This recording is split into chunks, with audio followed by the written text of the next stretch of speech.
બનાસકાંઠાના થરાદમાં નવા પુસ્તકો વેચવાનું કૌભાંડ સામે આવ્યું છે। બનાસકાંઠાથી બ્રેકિંગ ન્યૂઝ સામે આવી રહ્યા છે, જેમાં થરાદ ખાતે નવા પુસ્તકો વેચવાનું કૌભાંડ સામે આવ્યું છે। થરાદમાં 23-24 વર્ષના પુસ્તકો પસ્તીમાં વેચવાનું કૌભાંડ સામે આવ્યું છે।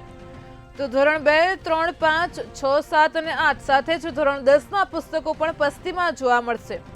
તો કોઈક સ્કૂલે મોટી માત્રામાં નવા નક્કોર પુસ્તકો પસ્તીમાં આપ્યા છે। અહીં બાળકોને પુસ્તક આપવાના બદલે પુસ્તકોને પસ્તીમાં અપાયા છે। પાઠ્યપુસ્તક મંડળ દ્વારા નિઃશુલ્ક અપાતા પુસ્તકો પસ્તીમાં જોવા મળ્યા છે। તો બનાસકાંઠાના થરાદ ખાતે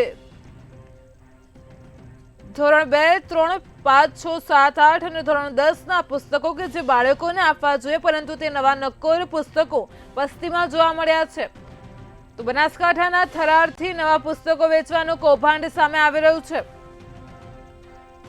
આ પુસ્તકોમાં ધોરણ 10, ધોરણ 2, 3 સાથે જ ધોરણ 5, 6 અને 7, 8ના પુસ્તકોનો સમાવેશ થાય છે।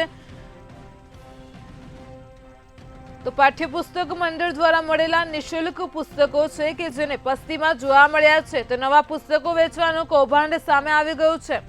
બનાસકાંઠાના થરાદથી ઘટના સામે આવી રહી છે। 23-24 વર્ષના પુસ્તકો પસ્તીમાં વેચવાનું કૌભાંડ સામે આવ્યું છે।